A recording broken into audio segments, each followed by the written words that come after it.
মাত্র ১৬ টাকা নিয়ে ঘর থেকে বেরিয়েছিলেন ভাগ্য বদলের আশায়, আর আজ তার প্রতিষ্ঠিত কোম্পানি হাজার হাজার কোটি টাকার মালিক। সৎপথে থেকেও যে অঢেল সম্পদের মালিক হওয়া যায় তারই উদাহরণ প্রতিষ্ঠা করেছেন বাংলাদেশের অন্যতম বড় কোম্পানি আকিজ গ্রুপের প্রতিষ্ঠাতা মোহাম্মদ আকিজ উদ্দিন। আমরা অনেকেই মনে করি যে কোটিপতি বা সম্পদশালী হতে হলে দুর্নীতি বা অসৎ পথের আশ্রয় নিতে হয়, কিন্তু আকিজ উদ্দিন দেখিয়েছেন সত্যিকার অর্থের পরিশ্রম করেও যে বড় মানুষ হওয়া যায়। আকিজ উদ্দিনের জীবনের সেই অক্লান্ত পরিশ্রমের গল্পই শুনবো আমরা আজকের ভিডিওতে।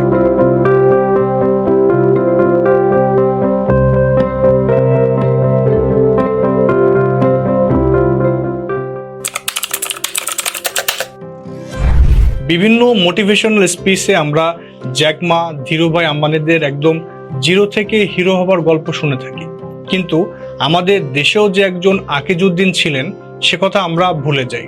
সততা, পরিশ্রম এবং অদম্য মানসিকতাকে কাজে লাগিয়ে তিনি পরিণত হয়েছেন বাংলাদেশের সবচেয়ে সফল উদ্যোক্তাতে। আকিজ গ্রুপের প্রতিষ্ঠাতা শেখ আকিজ উদ্দিনের জন্ম খুলনা জেলার ফুলতলা থানার মধ্যডাঙ্গা গ্রামে। 1929 সালে মফিজউদ্দিন ও মতিনা বেগমের ঘরে জন্মগ্রহণ করেন আকিজ উদ্দিন। একমাত্র সন্তান হওয়ায় আকিজ উদ্দিনের প্রতি তার বাবা মায়ের প্রত্যাশা ছিল অনেক। আকিজ উদ্দিনের বাবা মফিজউদ্দিন ছিলেন একজন সিজনাল ফল বিক্রেতা। তার বাবার আয় এতটাই কম ছিল যে স্কুলের বারান্দায় রাখার মতো অর্থনৈতিক সামর্থ্য ছিল না তাদের, আর তাই নিজের ভাগ্য ফেরাতে বুকে অদম্য স্বপ্ন ও সাহস নিয়ে 13 বছর বয়সেই বাড়ি ছাড়েন কিশোর আকিজ। এখন যেমন উন্নত জীবনযাপনের জন্য মানুষ ঢাকার মতো শহর এলাকায় পাড়ি জমায়, তেমনি 1920 থেকে 30-এর দশকে বাংলাদেশিরা পাড়ি জমাতো কলকাতায়। আকিজ উদ্দিনও সেই পথেই হাঁটেন, পকেটে মাত্র 16 টাকা নিয়ে অজানা গন্তব্যের দিকে রওনা দেন। কলকাতায় তার একমাত্র পুঁজি ছিল বুকভরা আশা, স্বপ্ন আর সাহস। কলকাতায় গিয়ে তিনি আশ্রয় নেন শিয়ালদহ স্টেশনে। সারাদিন কাজের সন্ধানে ঘুরতেন আর রাত হলে স্টেশনের এক কোণে একটি কাগজ বিছিয়ে শুয়ে পড়তেন। মাত্র 6 পয়সা দিয়ে কেনা ছাতু খেয়েই পুরো দিন পার করতে হতো তাকে।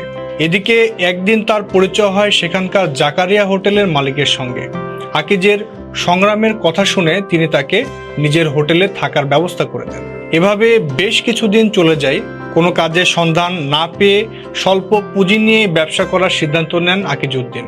তিনি বুঝতে পারেন যে কমলালেবুর ব্যবসায় পুঁজি যেমন খুব কম লাগে তেমনি লাভ অনেক বেশি হয়। এরপর একদিন পাইকারি দরে কমলা কিনে হাওড়া ব্রিজ এলাকায় ফেরি করে তা বিক্রি করতে শুরু করেন। ব্যবসা থেকে লাভ হওয়া জমানো টাকা দিয়ে ভ্যান গাড়িতে করে কমলা বিক্রি শুরু করেন আকিজ উদ্দিন। এই ব্যবসার জন্য হিন্দি ভাষাও শিখে নেন তিনি। আকিজ উদ্দিনের দোকান বেশ ভালোভাবে চলছিল, কিন্তু খুব বেশি দিন তা স্থায়ী হয়নি। ফল বিক্রির সময় অবৈধ দোকান চালানোর অভিযোগ দিয়ে পুলিশ তাকে ধরে নিয়ে যায়। 5 টাকা জরিমানার পাশাপাশি 3 দিনের জেলও হয় তার। এতে করে রাগ ও অভিমানে পুরো ব্যবসাটিকেই ছেড়ে দেন আকিজ উদ্দিন। কিছুদিন বেকার হয়ে ঘুরে বেড়ানোর পর একদিন তার পরিচয় হয় এক পেশোয়ারি ব্যবসায়ীর সাথে। তার সঙ্গে তিনি পাড়ি জমান পাকিস্তানের পেশোয়ারে। সময়টা তখন 1945 সাল।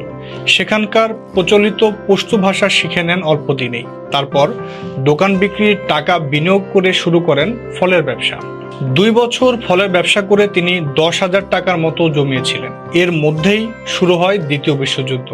যুদ্ধের বিপদ ও বাবা মায়ের জন্য টান থেকে সেই 10,000 টাকা নিয়েই দেশে ফিরে আসার সিদ্ধান্ত নেন তিনি। অভাবকে বিদায় জানিয়ে নতুন দিনের স্বপ্ন দেখতে শুরু করেন আকিজ উদ্দিন ও তার পরিবার। কিন্তু আকিজের এই সুখও বেশি দিন স্থায়ী হয়নি। অল্প দিনের ব্যবধানেই বাবা মফিজ উদ্দিন ও মা মতিনা বেগমকে হারান তিনি। সে সময় তার বয়স মাত্র 19 বছর। বড় হওয়ার স্বপ্ন যার রয়েছে তাকে কেই বা থামিয়ে রাখতে পারে। বাবা মায়ের মৃত্যু শোক কাটিয়ে পুনরায় ব্যবসার পথে মনোনিবেশ করেন আকিজ উদ্দিন। ওই সময়ে খুলনা জেলা ও এর আশেপাশে এলাকায় বিধুবিড়ির খুব চল ছিল।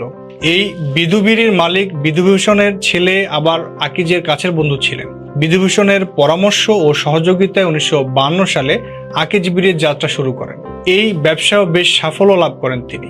1955 সালের দিকে তার মূলধন গিয়ে দাঁড়ায় প্রায় 60,000 টাকায়। প্রতিটি মানুষের সফলতার পিছনে থাকে হাজারো ব্যর্থতার গল্প। আমরা কেবল মানুষের সফলতার গল্পগুলোকে শুনতে পছন্দ করি, কিন্তু এর পেছনে লুকিয়ে থাকা হাজারো সংগ্রামের গল্প আমাদের চোখের আড়ালেই রয়ে যায়। সবকিছু যখন খুব ভালোভাবে চলছিল, ঠিক তখনই আবারও বিপদ নেমে আসে আকিজউদ্দিনের জীবনে। আকস্মিক এক আগুনে পুড়ে যায় তার 30,000 টাকার মালপত্র ও নগদ 4,000 টাকা। সব মিলিয়ে প্রায় নিঃস্ব হয়ে যান আকিজউদ্দিন। এই অগ্নিকাণ্ডে তার এক কর্মচারী আহত হন। অল্পের জন্য প্রাণে বেঁচে যান আকিজ নিজে। তবে এই বিপদও তাকে ভাঙতে পারেননি। দৃঢ় মনোবল নিয়ে আবারও ঘুরে দাঁড়ান তিনি। আল্লাহর ওপর বিশ্বাস রেখে ধার কার্য করে আবারও শুরু করেন ব্যবসা। এবার বিড়ির পাশাপাশি ধান, চাল, পাট, গুড় ও ডালের ব্যবসাও ধরেন। সততা, নিষ্ঠা আর একাগ্রতার ফলে অল্প দিনের মাঝেই লাখ টাকার মালিক হয়ে যান আকিজউদ্দিন। যশোরের নাভারণ বাজারে এসে ব্যবসা শুরু করার পর তাকে আর পেছনে ফিরে তাকাতে হয়নি। নাভারণ বাজারেই তিনি বিখ্যাত আকিজ বিড়ির ফ্যাক্টরি প্রতিষ্ঠা করেন। এর পরের বছরগুলোতে একে একে তিনি আকিজ গ্রুপের ব্যানারে বেশ কয়েকটি কোম্পানি প্রতিষ্ঠা করেন। বিড়ি দিয়ে ব্যবসা শুরু করলেও ধীরে ধীরে অন্যান্য খাতের দিকেও মনোনিবেশ করেন তিনি। 1960 সালে যশোরের অভয়নগরে গড়ে তোলেন SAF ইন্ডাস্ট্রিজ নামক একটি চামড়া কারখানা। এর 6 বছর পর প্রতিষ্ঠিত হয় তার ঢাকা টোবাকো ইন্ডাস্ট্রিজ কোম্পানিটি। এরপর থেকে একে একে 1974 সালে Akij printing and packaging limited, 1980 সালে আকিজ ট্রান্সপোর্টিং এজেন্সি লিমিটেড ও 1986 সালে জেস ফার্মাসিউটিক্যালস লিমিটেড নামক দেশসেরা প্রতিষ্ঠানগুলো গড়ে তোলেন তিনি। 90-এর দশকে আকিজ গ্রুপের অধীনে গড়ে ওঠে Akij match factory limited, Akij jute mill limited, Akij particle boards limited, Akij housing limited, Akij food and beverage limited, Akij cement company সহ আরও বেশ কয়েকটি প্রতিষ্ঠান। অতঃপর 2002 থেকে 2005 সালের মধ্যে প্রতিষ্ঠিত হয় Akij textile mills limited, Akij agro limited ও আকিজ পেপার মিলস। সব মিলিয়ে 2006 সালে 77 বছর বয়সে মৃত্যুর আগ পর্যন্ত একে একে প্রায় 20টি কোম্পানি প্রতিষ্ঠা করে গেছেন আকিজউদ্দিন। চাকরির খোঁজে যিনি দিক বিদিক ঘুরে বেরিয়েছেন, আজ তার প্রতিষ্ঠিত কোম্পানিতেই চাকরি করছে প্রায় 50,000-এরও বেশি মানুষ। সব মিলিয়ে আজ হাজার হাজার কোটি টাকার মালিক আকিজ গ্রুপ। আসুন আমরা একটু জেনে নেই আকিজ গ্রুপের বর্তমান কার্যক্রম। নিজে শিক্ষার স্বাদ না নিতে পারলেও শিক্ষার প্রতি বেশ টান ছিল আকিজউদ্দিনের। তাই তো তিনি আকিজ কলেজিয়েট স্কুল ও সখিনা স্কুল ফর গার্লস নামে দুটি স্কুল প্রতিষ্ঠা করেন। আকিজউদ্দিনের 3 স্ত্রীর ঘরে মোট 15 জন সন্তান সন্ততি রয়েছেন। নিজ সন্তানদের মাঝে 1999 সালেই তিনি ব্যবসার দায়িত্ব ভাগাভাগি করে দেন। সেই থেকেই এক মালিকানায় নয়, বরং প্রতিটি সেক্টরে আলাদা আলাদা মালিকানায় পরিচালিত হচ্ছে আকিজ গ্রুপের কার্যক্রম।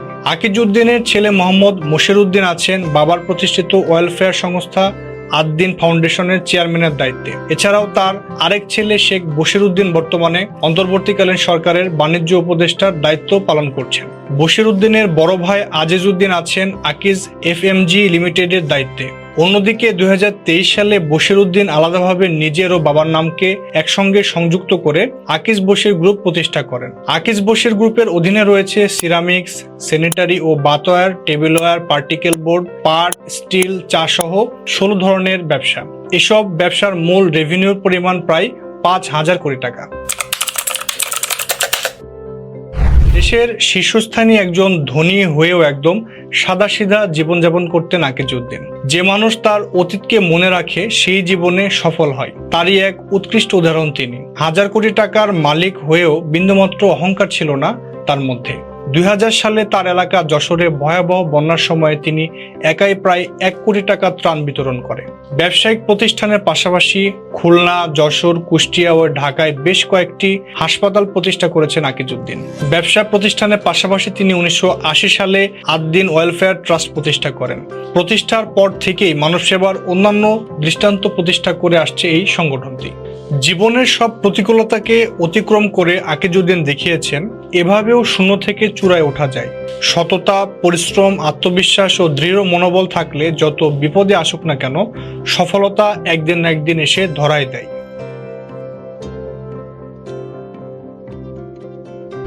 আজ তবে এই পর্যন্তই। ভিডিওটি আপনার কাছে কেমন লাগলো তা আমাদের জানাতে পারেন কমেন্ট বক্সে। ভালো লেগে থাকলে একটি লাইক করতে পারেন। বাংলাদেশি বিজনেস টাইকুনদের সফলতা গল্প নিয়ে এমন আরো ভিডিও চাইলে তা আমাদের জানাতে পারেন কমেন্ট বক্সে।